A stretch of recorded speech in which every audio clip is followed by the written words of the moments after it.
would like you to meet Ares, the ultimate soldier. Wazee wa Oktoba 29. Karibu tena ndani ya ulimwengu wa vibanda umiza. So leo nipata nafasi ya kuangalia movie moja hivi ya kibabe sana, inaitwa Tron Ares. Na kwa ujumla hii movie binafsi yani nilipenda hii movie, umeona, kwa sababu zangu mimi binafsi yani. Umeona, kuna baadhi ya watu hii movie unaweza wasiipende au wakahisi kama yani hawaielewi vizuri yani. Umeona, sababu ndani kuna issue nyingi sana za teknolojia, na vile vile pia unaweza usielewe movie kama hujui kucheki movie ya kwanza kabisa Tron ambayo ilitoka mnamo mwaka 1982, na vile vile pia kama hujacheki movie ya pili ya Tron inaitwa Tron Legacy, umeona, ambayo ilitoka mnamo mwaka 1900 ambayo ilitoka mnamo mwaka 2010, umeona mpaka hapo. Kwa hizo movie zote mbili sasa hizi umeona ni kama reference ya hii movie ya tatu, kwa sababu katika movie ya tatu umeona, katika movie yetu lazima kwanza yani kuna vitu fulani uvielewe vizuri katika movie ya kwanza na ya pili ulielewe sasa hii movie ya tatu. Na vile vile pia kwa ujumla ni kwamba sasa ulimwengu wa Tron, movie zote tatu hizi umeona zinaelezea ulimwengu kuu mbili yani. Umeona, ulimwengu wa kwanza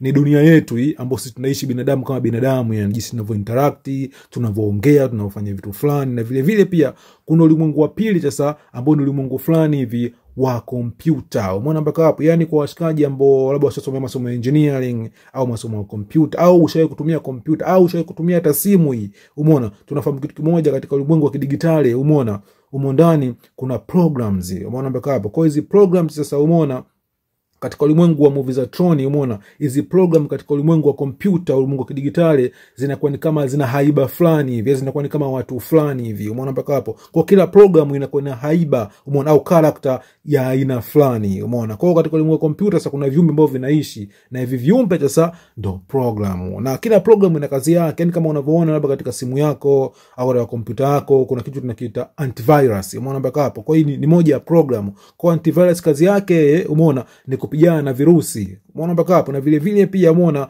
katika mfumo wa kompyuta pia kuna virusi. Kwa hiyo inamaanisha kwamba yani kuna character ambazo zinaishi katika ulimwengu wa kompyuta ambao pia ni virusi yani, umeona mpaka hapo. Na vile vile pia tunafahamu kitu kimoja kwamba siku hizi tumesikia kuhusu issue za AI, umeona. Kwa AI ile pia ni programu ambayo inaishi ndani ya kompyuta, ila AI sasa ni programu fulani ambayo iko very very very advanced, umeona mpaka hapo. Kwa hiyo sasa ni katika ulimwengu wa movies za Tron yani, umeona, kuna mgongano, umeona, kati ya ulimwengu wa kidigitali, ulimwengu wa kompyuta pamoja na ulimwengu sasa wa binadamu ambao sisi tunaishi yani, umeona mpaka hapo.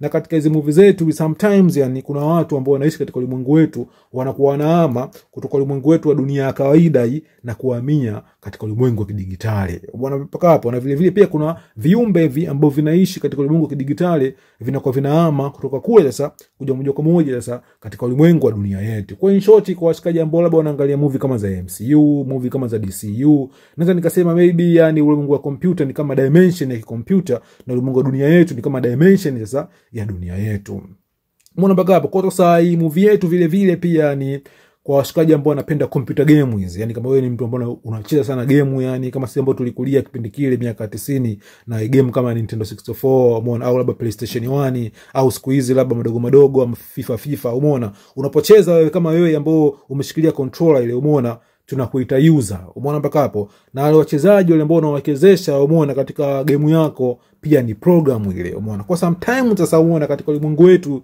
sometimes huyu jamaa ambaye anacheza game huyu, umeona, anakuwa anaingia sasa katika ulimwengu wa kompyuta, na huyu mtu ambaye anaingia katika ulimwengu wa kompyuta sasa umeona pia wanamuita user. So hii ni story ambayo tuliona sasa umeona katika movie ya kwanza pamoja na movie ya pili, ambayo kitu sasa nitaelezea vizuri sasa umeona kabla sijaingia katika hii movie ya tatu, kwa sababu jinsi nilivyoangalia hii movie yani kama hujacheki movie ya kwanza na movie ya pili kiuhalisia hii movie ya tatu huwezi kuielewa. Na kutokana na hilo sasa umeona hii movie ya kwanza nisharekodi, nadhani kesho nitaifanyia kazi nini, umeona, ili baada ya hapo Jumapili nipige review ya movie ya pili, na baada ya hapo maybe wiki ijayo au labda HD ikitoka nifanye breakdown ya movie ya tatu, umeona mpaka hapo. Ila vile vile pia ni hii movie yani kama kwa washikaji ambao labda washaangalia movie ya Matrix labda, umeona sababu katika movie ya Matrix pia kuna ulimwengu pia wa aina mbili, dunia yetu na kuna ulimwengu mwingine pia wa kidigitali. Na issue ya Matrix iko very complex kiasi kwamba kwa sasa siwezi kuizungumzia, kwa sababu katika issue ya Matrix yani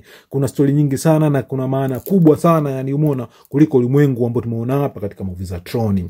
Na vile vile pia yani kwa washikaji ambao shaka kucheki labda ulimwengu wa movie kama za Terminator yani, umeona, yani kama ulicheki movie za Terminator yani, kama ulielewa vizuri movie za Terminator yani, basi bila shaka yani hii movie kidogo unaweza kuielewa yani, kwa sababu katika movie ya 3 hii story yake inafanana kabisa yani na story ya Terminator yani, umeona, ila kuna vitu vya hapa na pale ambavyo vimebadilika yani. Ni kwamba sasa yani kama tulivyoona katika movie ya Terminator, umeona, AI, umeona, AI ile Skynet ile, umeona, ilikuwa ni program ambayo iliandikwa na binadamu kwa ajili ya kufanya defense, ila kwa bahati mbaya sasa ile program ikaanza kupata akili kubwa kinoma kiasi kwamba sasa ikaona binadamu kama maadui wake, umeona mpaka. Kwa vile vile pia katika movie yetu, umeona, kuna kiumbe kinaitwa Ares. Sasa Ares huyu, umeona, ujamani alikuwa ni program ndani ya ulimwengu wa kompyuta, umeona mpaka hapo. Ila kadiri sasa alivyokuwa anapata information kuhusu dunia yetu, umeona, taratibu sasa akaanza kutengeneza mawazo yake yeye mwenyewe yani, taratibu yani, umeona mpaka. Na kutokana na hilo sasa ni kuna issue ambazo zilitokea sasa, umeona, akabadilika, umeona, akaanza kufanya maamuzi yake binafsi sasa kiasi kwamba sasa akagombana na bosi wake yani. Kwa hiyo issue sasa niingie deep sana yani, umeona mpaka hapo. Na vile vile pia yani kama zilivyo movie nyingi za Terminator au movie kama The Creator, umeona, kuna maswali fulani ambao wanajaribu kuuliza yani, je, nini hasa maana ya ubinadamu yani, umeona, je, yani mashine kama mashine anaweza kuwa na ubinadamu kuliko binadamu wewe kama wewe, umeona, sababu tumeona katika historia yani, umeona, kuna baadhi ya binadamu okay ni binadamu ila wana yani ni makatili yani, umeona mpaka hapa. Ila vile vile pia kuna mashine kama mashine katika ulimwengu wa Terminator au mashine kama mashine katika movie kama ya The Creator yani, umeona, walikuwa na ubinadamu kuliko binadamu wenyewe yani, umeona mpaka hapo. Kwa falsafa kubwa pia ni hiyo. Na vile vile pia falsafa nyingine ni kuhusu yani imagination, kuhusu ulimwengu wa kompyuta yani, especially kama wewe ni mtu ambaye unapenda game. So kwa ujumla ni movie ilikuwa iko fresh, ila sitaki nielezee kila kitu yani, kwa sababu hii ni nani spoiler review yani, ila story ilikuwa iko vizuri. Na vile vile pia hii movie yani naweza kusema movie ya kwanza yani graphics zake hazikuwa vizuri sana kiasi kwamba kwa sisi ambao tumezaliwa miaka 90 au miaka 2000, umeona, ile movie ya kwanza kuiangalia inaweza kawa ngumu. Kwa mimi nitaifanyia review ile, umeona, ili kukupa issue gani hasa yani, umeona, information ya ziada ambayo itakusaidia kuelewa movie ya pili pamoja na movie ya tatu. Kwa movie ya pili sasa graphic yake kidogo iko vizuri yani compare na movie ya kwanza, na hii movie ya tatu sasa graphic yake sasa umeona iko next level, kwa sababu kumbuka yani movie ya kwanza ilitoka mnamo mwaka 82 na movie ya pili mwaka 2010 na movie ya tatu mwaka 2025. Kuna mshakati pamoja kwamba graphics sasa katika movie ya tatu ilikuwa ni next level kuliko movie ya pili pamoja na movie ya kwanza. Na vile vile kwa upande wa story yani story ilikuwa ni very simple, ila kuna issues hapa na pale yani, kama uzielewe vizuri unaweza kujihisi kama ni yani kama uelewe vizuri movie yani. Kwa hiyo issue nitajaribu kuikava katika movie ya kwanza pamoja na movie ya pili. Na vile vile pia yani hii movie yani, umeona, ni movie fulani ambayo ni utaenjoy vizuri kama ukiangalia katika HD yani, umeona. Kwa yani nitajitahidi kufanya breakdown ya movie ya tatu kama HD kitoka, kwa sababu ndani yani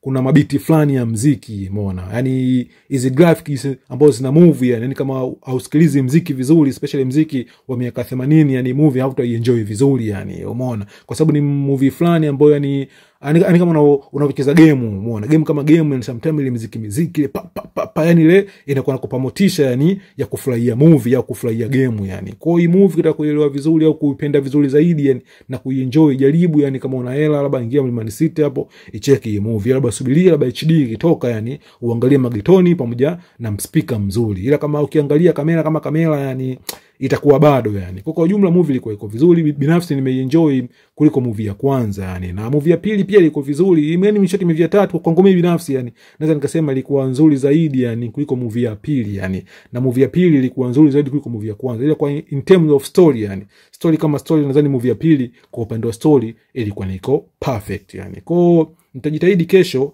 nifanye breakdown ya movie ya kwanza kabisa ya Tron. Baada ya hapo Jumapili nitapiga breakdown ya movie ya Tron Legacy, na baada ya hapo sasa umeona nitasikilizia mpaka HD kitoka nitapiga review ya movie ya Tron ya tatu aka Tron Ares. Na kwa review ambazo zinafuata ndani ya ulimwengu vibandaumiza, stay tuned.